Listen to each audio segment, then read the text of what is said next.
HP Media. Et pendant la nuit, mes bien-aimés dans le Seigneur, j'avais dormi. Et pendant la nuit, j'ai vu le même médecin qui m'avait traité. Il est venu maintenant, le même médecin, il est venu me détruire encore. Pendant la journée, il m'a traité. La nuit, il est venu encore me détruire. Et heureusement, HP Media. parce que à part ce que j'avais vu chez le médecin là, j'avais vu aussi d'autres choses. D'autres choses, j'avais vu c'était quoi? Qui vous édifie.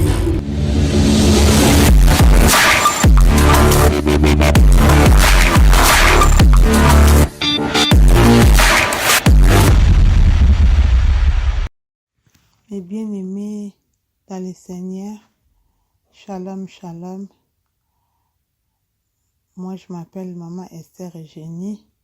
Je suis venue encore devant vous pour vous donner les messages que Père Éternel m'a donné, pour vous donner par rapport à le sang de Jésus-Christ de Nazareth. Le thème de mon message, c'est le mystère qui est dans le sang de Jésus-Christ de Nazareth. Avant de donner le message, je vais d'abord prier. Père éternel, Papa, je te dis merci parce que tu m'as donné le courage d'être devant tes enfants pour parler de ta parole. Père éternel, quand moi je vais parler, c'est pas moi qui va parler. Le Saint-Esprit parle au-delà de moi. La puissance de Dieu parle au-delà de moi. Parle à tes enfants et j'ai ainsi prié au nom puissant de Jésus-Christ. Merci Jésus. Amen.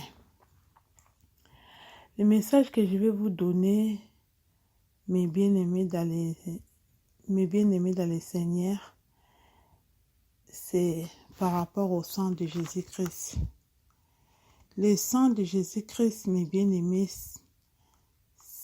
c'est vraiment une arme très efficace. Il faut d'abord, avant d'invoquer le sang de Jésus-Christ, il faut d'abord rentrer dans la repentance. Si vous savez le mystère qui est dans le sang de Jésus-Christ de Nazareth, mes bien-aimés, vous allez s'accrocher parce que dans les croix de Calvaire, Jésus-Christ, il était mort pour nos péchés, pour nos maladies, pour nos condamnations, pour tout ce qui se passe dans nos vies. Mais si on invoque le sang de Jésus-Christ, même si tu as une maladie, tu as la foi au-dedans de toi, le sang de Jésus-Christ, c'est vraiment un médicament qui nous guérit et qui nous purifie de tous les péchés, de tout ce qui est dans notre vie. Mes bien-aimés, avant d'invoquer le sang de Jésus-Christ, mes bien-aimés dans le Seigneur, il faut d'abord avoir l'habitude de se repentir d'abord. Tu te repentis, après tu vas invoquer le sang de Jésus-Christ. C'est à partir de là, le sang de Jésus-Christ, ça devient très efficace. Le sang de Jésus-Christ, c'est vraiment une arme très efficace, offensive et défensive, et qui donne la vie. Là, mes bien-aimés, je vais lire la parole de Dieu dans le livre de Hébreux.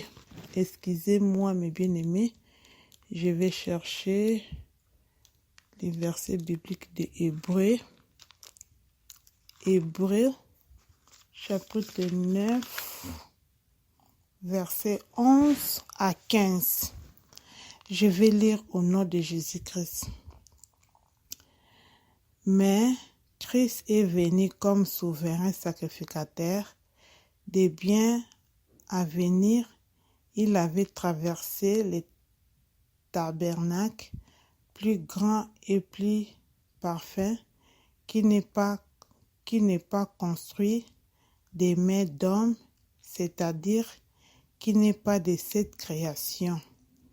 Et il est entré une fois pour toutes dans les lieux très saints, non avec le sang de bouc et de veau, mais avec son propre sang, et a obtenu une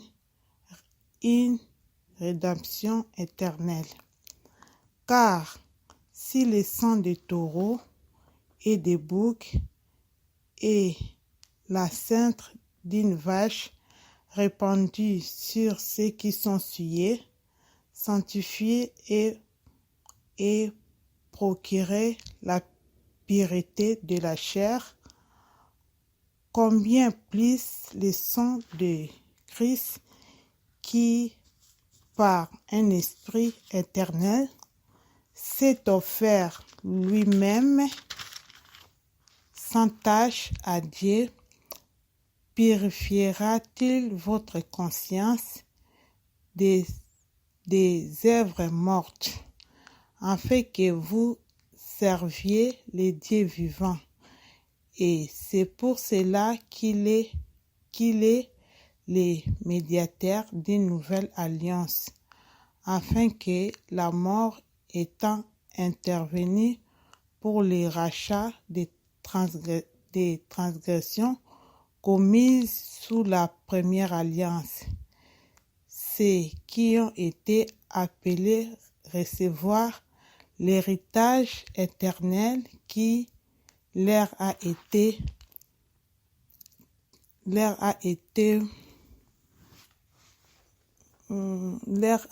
promis. Mes bien-aimés, le sang de Jésus-Christ, c'est vraiment une arme.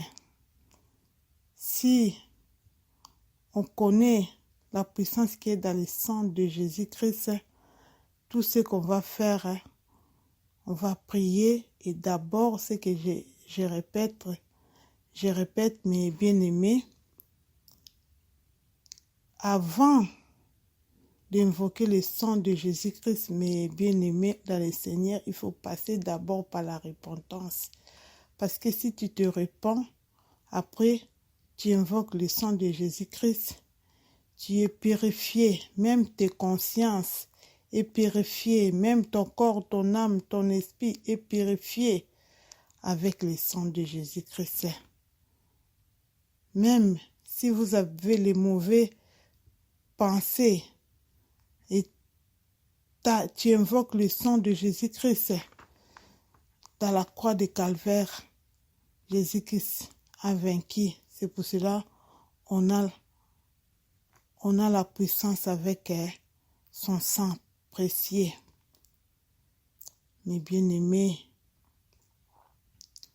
il faut invoquer le sang de Jésus-Christ pour, même si Satan te met les mauvaises pensées dans la tête, il faut avoir l'autorité de chasser ces mauvaises pensées-là et invoquer le sang de Jésus-Christ pour purifier ton corps, ton âme, ton esprit et tes pensées.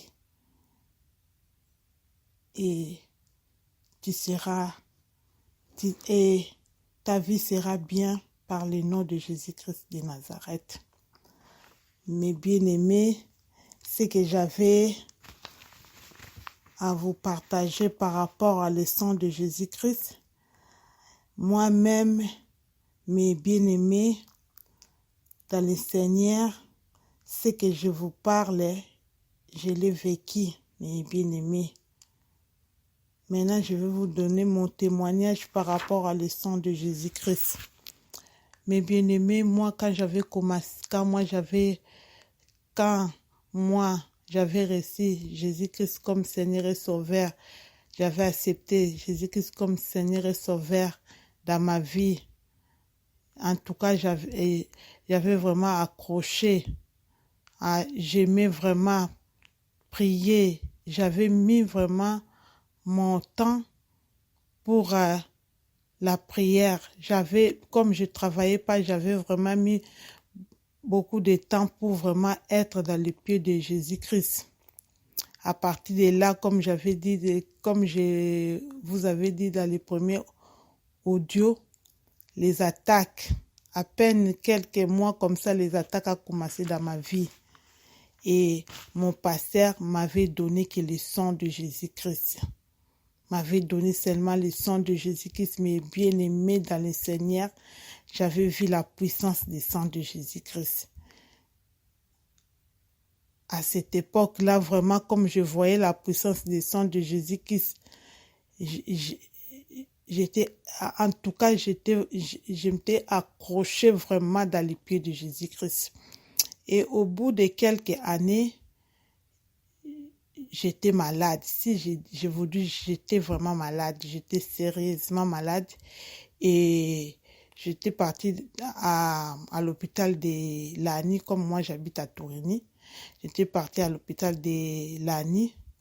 J'étais hospitalisée dans cet hôpital-là. Quand j'étais hospitalisée, pendant la journée, les médecins qui étaient passés, il m'a traité, il m'a prélevé le sang, il m'avait traité pendant la journée. Et pendant la nuit, mes bien-aimés dans le Seigneur, j'avais dormi et pendant la nuit, j'ai vu le même médecin qui m'avait traité. Il est venu maintenant, le même médecin, il est venu me détruire encore. Pendant la journée, il m'a traité. La nuit, il est venu encore me détruire. Et heureusement, Dieu m'avait fait grâce de m'ouvrir les yeux spirituels pour voir cette médecin-là, mes bien-aimés, dans des hôpitaux. Quand on va, il faut toujours être dans les prières. Je n'ai pas dit que tous les médecins ne sont pas bien. Les médecins qui sont bien, ils sont aussi beaucoup dans des hôpitaux. Mais il y a d'autres. Si tu as un esprit qui n'est pas fort, on peut te mettre encore quelque chose plus que tu n'avais pas avant. Toi, tu es rentré pour l'autre chose. On va te rajouter encore l'autre chose. Et quand moi j'avais vu cette médecin-là, mes bien-aimés, cette médecin-là venait vraiment me faire du mal. Elle était venue encore me rajouter quelque chose, l'autre maladie que moi j'avais pas. Et Dieu m'avait fait grâce. Quand il venait, tout ce qu'il voulait faire, moi je voyais. Et du coup, mes bien-aimés, comme j'avais déjà l'habitude, le pasteur m'avait déjà donné qu'il faut toujours prier le sang de Jésus. Comme j'avais beaucoup d'attaques dans la maison, il m'avait donné aussi Marc pour chasser les versets bibliques de Marc, pour chasser les mauvais esprits. Il m'avait donné aussi comme arme aussi le sang de Jésus-Christ. Et comme j'avais habitué tout le temps, tous les jours, tous les jours quand j'ai pris à la fin des sangs de Jésus-Christ dans ma maison, tous les jours. Et du coup, comme tous les jours je disais le sang de Jésus-Christ dans ma maison, et j'ai compris maintenant cette prière-là, ça rentrait dans mon esprit. Et quand j'avais dormi, maintenant c'était une rêve. Quand j'avais vu cette médecin-là, il voulait venir me rajouter encore d'autres maladies. Il voulait encore venir me faire du mal. Du coup, mes bien-aimés, j'avais pas fait l'autre prière. J'ai dit seulement, j'invoque la puissance du sang de Jésus-Christ, mes bien-aimés. J'avais vu la puissance du sang de Jésus-Christ. Et du coup, j'ai vu cette médecin-là. Elle est neutralisée. Mais je voyais comment elle était neutralisée. Elle n'arrivait à rien faire. Elle est devenue comme quelqu'un qui est paralysé. Elle n'arrivait à rien faire, mes bien-aimés. Et le matin, quand je me suis réveillée, le Saint-Esprit m'a soufflé dans l'oreille. Il a dit, il ne faut pas rester dans cet hôpital. l'hôpital. Parce qu'à part ce que j'avais vu chez les médecins là, j'avais vu aussi d'autres choses. D'autres choses, j'avais vu c'était quoi?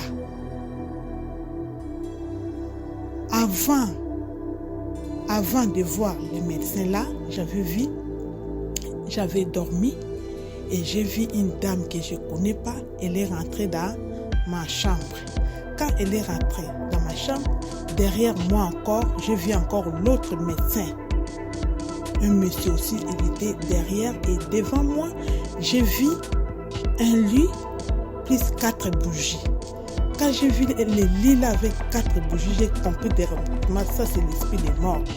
Et le Saint-Esprit m'avait donné la force de me mettre debout, de venir chez la dame là qui venait avec un caillou. Mais bien évidemment, j'avais vu une grande caillou dans les mains de cette dame là. Il voulait prendre le caillou là, me mettre dans ma tête, me taper dans ma tête, mais j'avais vu moi et la dame là. On a commencé à prier. Là maintenant, je n'invoquais pas le sang de Jésus-Christ, j'invoque la puissance du Saint-Esprit, la puissance du Saint-Esprit à la dame. La dame, elle n'arrivait plus à prendre le pierre là pour me taper dans la tête. Et du coup, le rêve là est parti. Et le matin maintenant, quand je me suis réveillée, le Saint-Esprit m'a soufflé, il ne faut plus rester dans cet hôpital. Quand ton mari va venir, il faut sortir, vous allez seulement venir à l'hôpital tous les jours, il ne faut plus rester à l'hôpital.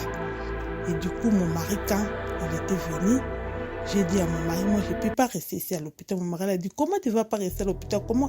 Qu'est-ce qu'on va dire aux médecins? Moi j'ai dit, comme Dieu m'a dit lui-même, il va faire tout pour qu'il nous fait sortir. Quand les médecins ils sont arrivés, mon mari l'a dit, oui, regarde, ma femme, elle a laissé les enfants trop petits à la maison, on peut sortir là-bas à la maison, je vais commencer à venir avec elle tous les jours. Les médecins ne voulaient pas. Tellement moi-même aussi, j'avais insisté, mon mari aussi, elle a insisté, les médecins ont accepté. Quand les médecins ont accepté, maintenant on voulait me faire sortir, on m'a mis dans les brancards. Dieu avait fait grâce, mes bien-aimés. Dieu, il fait grâce à celui qui vit. Dieu m'avait fait grâce, les médecins, ils ont accepté, ils nous ont fait signer un papier. Et quand on m'avait mis dans les brancards pour me faire sortir, pour me mettre dans les voitures, pour retourner à la maison, j'étais encore plus fatiguée. J'arrivais pas, j'étais devenue, je ne sais pas comment je peux vous expliquer. On m'a retourné encore dans mon lit, le médecin a dit il faut qu'elle retourne, elle ne peut pas retourner à la maison. Et du coup, moi-même, j'ai commencé à intercéder. J'ai dit, Seigneur, tu avais vu que tu m'avais dit que je ne peux pas rester ici à l'hôpital, il faut que je sorte d'ici. En intercédant vers dans des après-midi comme ça, 17h, 18h, mon mari encore, on a insisté, on nous a fait sortir, les bien-aimés. C'est pour ça que je vous dis, le sang de Jésus-Christ, il a une grande efficace. Et Dieu, il avait permis que je passe dans des situations comme ça pour qu'un jour, je ne savais pas qu'un jour, je pouvais venir évangéliser tout ça. Parce que Père éternel m'avait dit, ma fille, toi tu vas évangéliser seulement dans des témoignages que tu as passé avec ça dans votre vie. Pendant 19 ans, tous les témoignages là, tu vas commencer à témoigner et à évangéliser pour que les gens qui ont les mêmes problèmes comme toi, pour qu'ils voient la puissance de Jésus-Christ, pour qu'ils voient la puissance de Dieu qui a créé le ciel et la terre. Mes bien-aimés, mon témoignage était comme ça. C'est pour cela, à partir de là, je connais la puissance du sang de Jésus-Christ. Je connais la puissance du Saint-Esprit. Je connais la puissance de la prière. La prière, vraiment, c'est une grande efficace. Le sang de Jésus. Le sang de Jésus. Le Saint-Esprit, la puissance du Saint-Esprit. Regarde, la dame là, elle était rentrée avec une grande pierre là, il voulait me taper, mais bien aimé, il dirigeait ses mains là où il y avait ma tête. Elle dirigeait ses mains là où il y avait ma tête. Mais Dieu m'avait fait grâce, il m'avait donné la puissance. Et c'était pas moi. Quand je vous dis que c'était pas moi, c'était l'Esprit de Dieu qui est au-delà de moi, qui luttait avec cette dame-là. Mais moi, je voyais que moi, mais c'était l'Esprit de Dieu qui est au-delà de moi. Il m'avait sauvé. Le Dieu là, il était mort. Et si tu t'accroches à Jésus-Christ, la puissance de la croix, tu vas détruire tout ça par la puissance de Dieu Tout-Puissant, Jésus-Christ de Nazareth. Mes bien-aimés, le message que j'avais, que Dieu m'avait dit de donner à ses enfants, je vous ai donné le message. Je m'arrête là. Que Dieu vous bénisse. J'avais commencé avec la prière et je vais finir avec la prière. Père éternel, je te dis merci parce que tu m'as dit de donner ce message, la puissance du sang de Jésus-Christ, papa. J'ai donné ce message à tes enfants. Papa, tout ce que tu as fait dans ma vie, j'ai la foi, tu vas faire aussi dans la vie d'une autre personne, une autre frère, une autre sœur, une autre maman qui est aussi malade, même s'il a quelle maladie, s'il a le cancer, même il a le sida, s'il a le coronavirus, quelle maladie. La puissance du sang de Jésus-Christ va les guérir. J'ai la foi, j'ai la ferme assurance. Papa, je te dis merci, je te remercie au nom puissant de Jésus-Christ. Merci Jésus. Amen. La chaîne qui vous édifie.